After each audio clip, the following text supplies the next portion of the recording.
mais uma vez agradecer o convite, me sinto prestigiada por poder celebrar e valorizar a carreira dos auditores externos, devolvendo a vocês, aos colegas que trabalham na linha de frente, né, do nosso sistema de controle, uma responsabilidade de envergadura, que é acompanhar o financiamento adequado da saúde no momento em que a gente passa por uma crise talvez inédita no último século.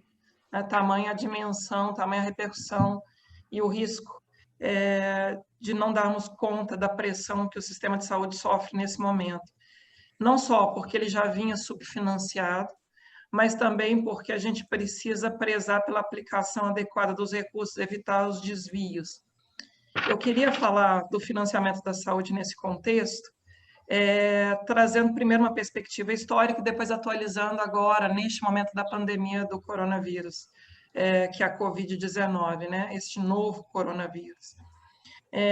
Em relação à Constituição de 88, o piso da saúde trouxe, né, a primeira dimensão foi dada não apenas na emenda 29. As pessoas acham que a ideia de gasto mínimo em saúde veio apenas em 2000. Na verdade, é preciso resgatar que já havia, na redação originária dada pelo Constituinte, um dever de gasto mínimo para a União. E isso, por óbvio, por simetria, também se estendia aos entes subnacionais. Trata-se do artigo 55 do ADCT. Havia previsão, no artigo 55 do Ato das Disposições Constitucionais Transitórias, de que 30% do orçamento da Seguridade Social deveria destinar-se à saúde. A Seguridade é o tripé: assistência, saúde e previdência. 30% dessa verdadeira teia de proteção social, por isso, seguridade, né, amparo social amplo, deveria ser para a saúde. Nos dados atuais do que corresponde ao Orçamento de Seguridade Social, não houvesse também a tamanha frustração de arrecadação que temos visto, esses 30% corresponderiam ao dobro da dotação que o Ministério da Saúde tem para fazer suas funções. Se tivéssemos mantido a proporção de gasto mínimo em saúde da Constituição de 88, 30% do Orçamento de Seguridade Social, o Ministério da Saúde teria hoje o equivalente ao dobro do que está disponível. Né? Então, vejamos, ao invés de um algo em torno de 125 bilhões, um algo em torno de 270 bilhões. É claro que, a depender da variação da arrecadação, isso pode ter oscilações, mas é só para a gente ter uma ordem de grandeza da escolha do constituinte originário. Não foi cumprido, esse patamar de gasto mínimo dado pela DCT não foi cumprido, foi esvaziado. A saúde se sentiu refém, reduzida pelo financiamento, sobretudo numa disputa fratricida com a Previdência. A Previdência cresceu e, de uma certa forma, reduziu o escopo da assistência social e da própria saúde. E por isso veio a emenda 29, no ano de 2000, tentando estabilizar um pouco o custeio da saúde na forma de um piso. Nessa mesma época também a gente tinha aquele debate de a saúde ter uma fonte própria de arrecadação, tal como a CPMF. E mesmo assim não foi especificamente só para a saúde, também foi muito alvo de disputa a CPMF. A emenda 29 nunca teve um patamar de gasto equitativo entre os entes da federação. Vale lembrar que a União foi o único ente que não teve dever de gasto mínimo atrelado ao comportamento da sua arrecadação.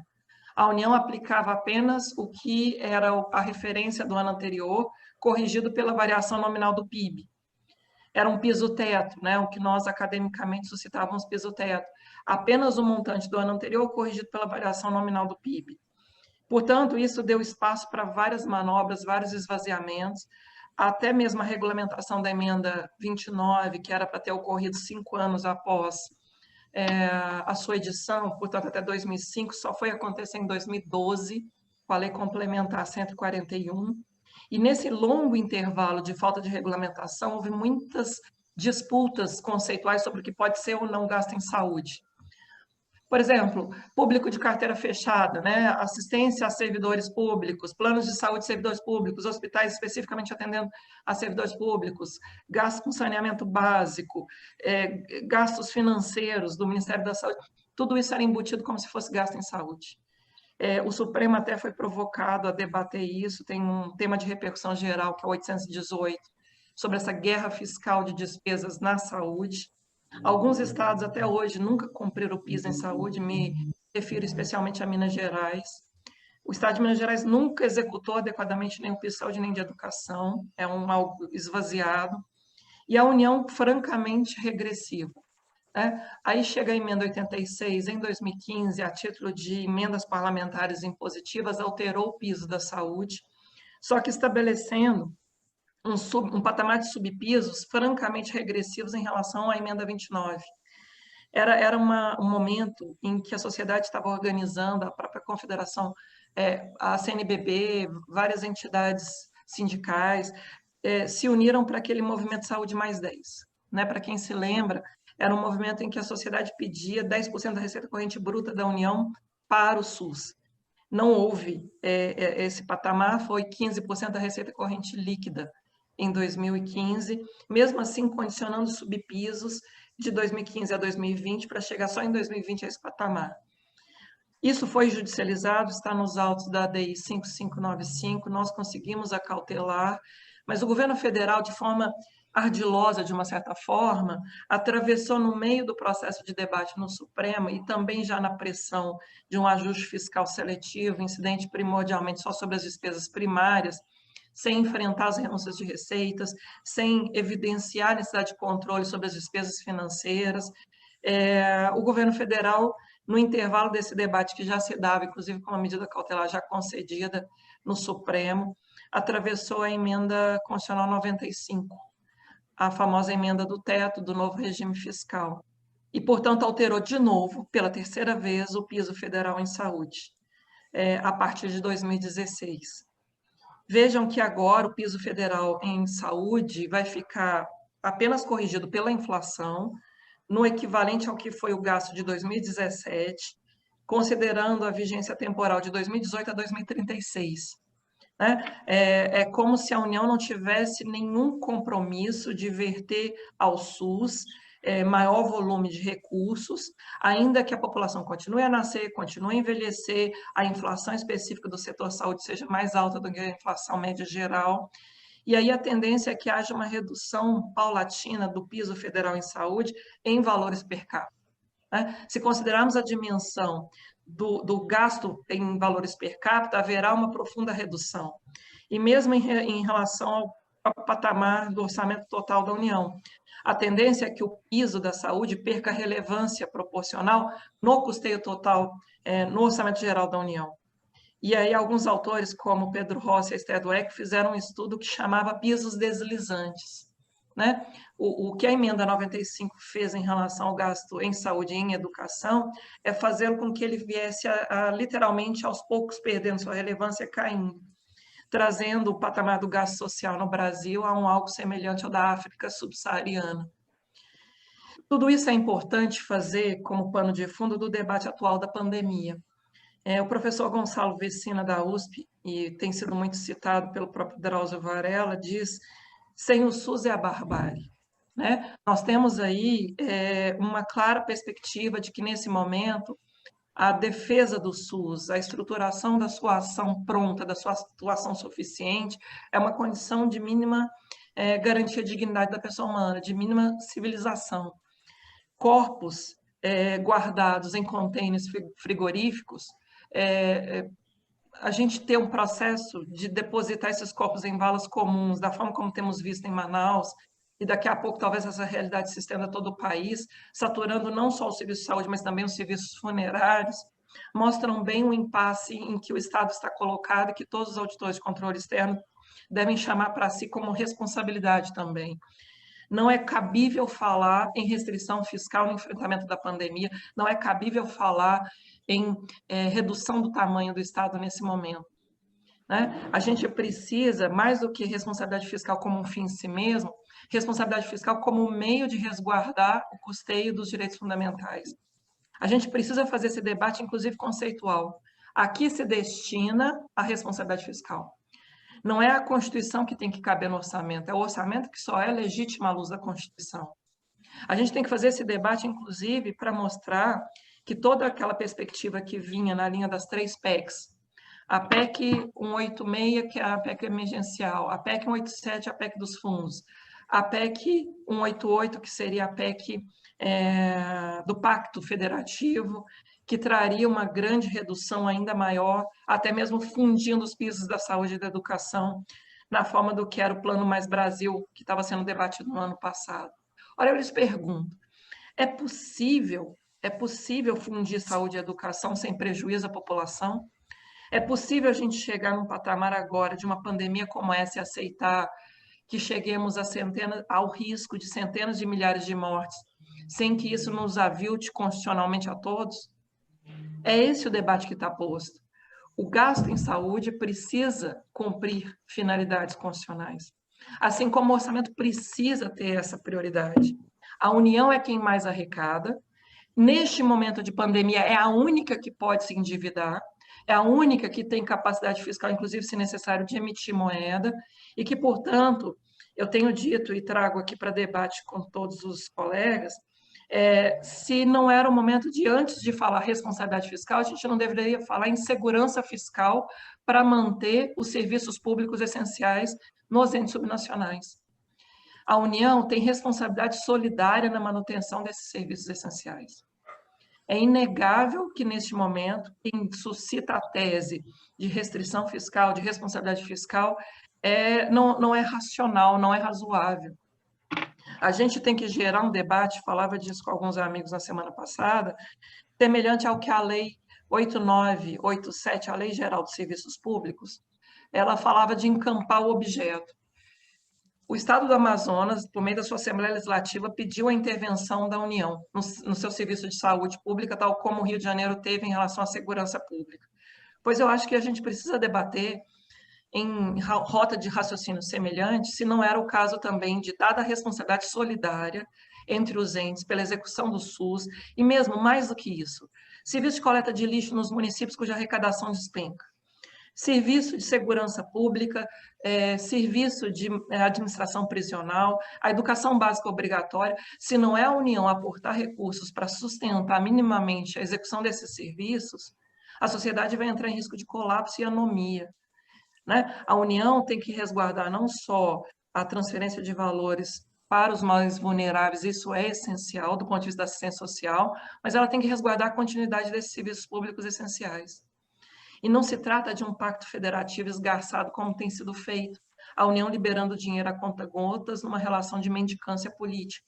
Se trata de um trato republicano, se trata de uma dimensão republicana de resguardar a execução de serviços públicos essenciais. É disso que a gente tem que debater. Qual é a forma de garantir que o dinheiro não seja desviado em um ano de eleições municipais? São dois os desafios, né? A segurança fiscal para garantir os serviços essenciais, mas evitar que, uma vez que o dinheiro seja repassado aos estados e aos municípios, ele não seja drenado para atividades desnecessárias ou mesmo para risco de captura político-eleitoral. A transparência imediata, instantânea, é a primeira regra universal que tem que ser assegurada. A segunda é não admitir que os gestores façam desse repasse, desse recurso, alocação que não esteja aderente ao planejamento já identificado, por exemplo, no Plano Municipal de Saúde, por exemplo, naquilo que já foi identificado nas leis que cada ente já tem a cumprir de obrigações de fazer. Me preocupa a expansão acelerada da despesa publicitária, me preocupa a contratação de shows, me preocupa a ampliação de renúncia de receitas, me preocupa a concessão de aumentos salariais, a contratação de comissionados, né? Então, assim, a gente não pode, nem tanto ao céu, nem tanto ao mar, criar um argumento de restrição fiscal, de responsabilidade fiscal que não se aplica. Esse momento é momento de segurança fiscal de serviços essenciais, mas também não podemos deixar que o gestor se sinta com tanta amplitude de discricionariedade que ele comece a eleger aquilo que não estava já eleito, identificado como prioridade. Então, o controle externo, neste momento, precisa falar em ordenação legítima de prioridades. Qual é a ordenação legítima de prioridades para as políticas públicas no enfrentamento da pandemia? O cumprimento do planejamento de cada política pública, tal como já estava identificado. Na área da educação, Plano Nacional de Educação. A gente tem metas a cumprir, ainda que algumas delas não sejam executáveis no curto prazo, a gente tem que tentar fazer com que haja motivação em relação a esse distanciamento das metas. Em relação à saúde, a gente precisa falar em levantamento de necessidade de saúde da população conforme aquilo que já se tinha antes previsto no plano de saúde. Eu não posso só estruturar o atendimento hospitalar, porque eu preciso fazer prevenção na atenção básica.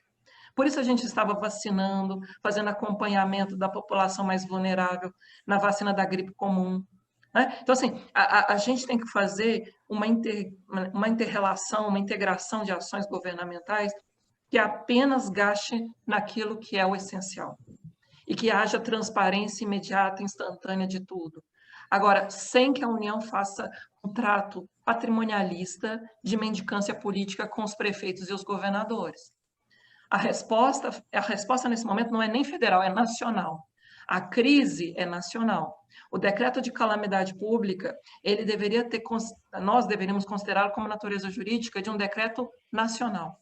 E, portanto, a responsabilidade não é apenas de a União manter o seu gasto, ela tem que manter e resguardar o gasto dos estados e dos municípios. Para finalizar, eu acho importante trazer um dado de hoje. Eu falei do subfinanciamento histórico, falei da necessidade de a gente priorizar aquilo que já estava planejado, concebido, da máxima transparência, mas o dado atual é: o Ministério da Saúde só pagou, até agora, no meio de uma crise desse tamanho, 5,4 bilhões de reais para os estados e os municípios executarem via fundo estadual, via fundo municipal de saúde.